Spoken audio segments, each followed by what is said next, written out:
Standing beside her, Wubin gently asked Yunna if she was okay and told her there was no reason to be sad anymore. He reassured her that he was certain Minsu and the baby were going to be fine, but Yunna simply looked at him, saying nothing. Her silence spoke volumes. She was clearly upset and in no mood to talk. Wubin sat beside her and reached for her hand, hoping to offer comfort, but she quickly pulled it away and told him to leave her alone before walking out. He remained seated, confused and disheartened, wondering what was going on with her.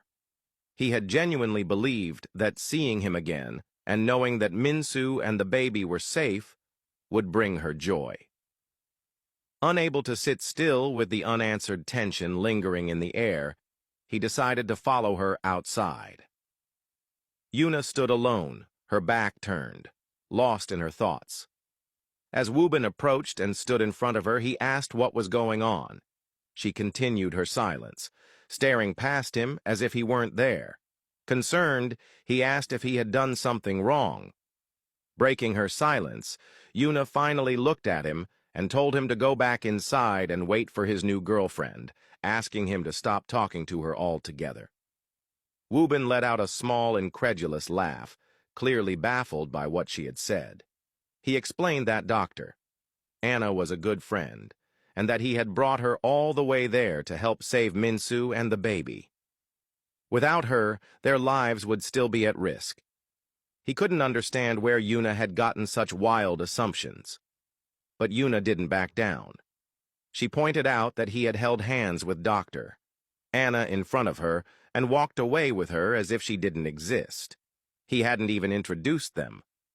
Wubin stepped closer and calmly explained that there had been no time for introductions, Minsu and the baby were in critical danger, and every second counted. He had fully intended to return and explain everything once the situation was under control. He pleaded with her not to react this way, reminding her that he had always tried his best to show her that he wasn't playing games or being disloyal. Yunna looked at him coldly and told him that she knew he had been spending time with Dr. Anna in Norway, even going clubbing with her. She had seen her in his social media stories countless times and didn't believe they were just friends. She added that Dr.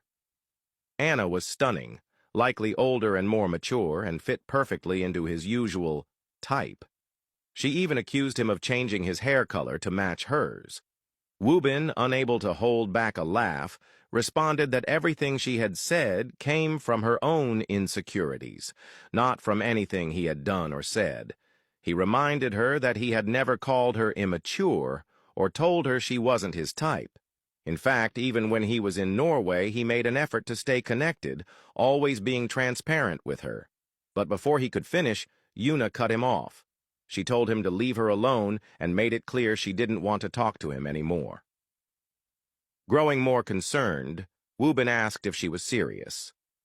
Yunna confirmed that she was. She said she had always felt like he saw her as a child, not someone who could compete with the beautiful women constantly around him. She admitted that maybe their whole relationship had been a mistake and that she needed space to be alone. Wubin stood there silently, staring at her, trying to process everything. Deep down, he knew he had made a mistake by holding Dr. Anna's hand and not introducing her to Yunna, but there had been a reason. He had hoped Yunna would understand. He looked at her, heartbroken, and told her it was a shame that she still didn't trust him, that she still saw him the same way everyone else did. He had believed she was the one person who truly understood him. But maybe he realized he had been wrong about her. He added that he was almost 30 and no longer had the energy for childish games. If space was what she truly wanted, he would give it to her. But if she ever changed her mind, she would know where to find him. He was too grown to play cat and mouse. With that, he turned and walked away, his heart heavy. Yunna stood behind, tears streaming down her face.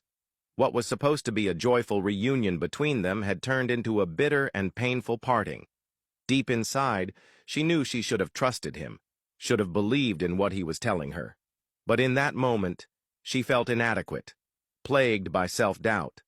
Why would a handsome man like him, someone who seemed to be every woman's dream, go out of his way to convince her that she was the only one in his life, especially when he was constantly surrounded by women who were unbelievably beautiful and seemingly perfect in every way?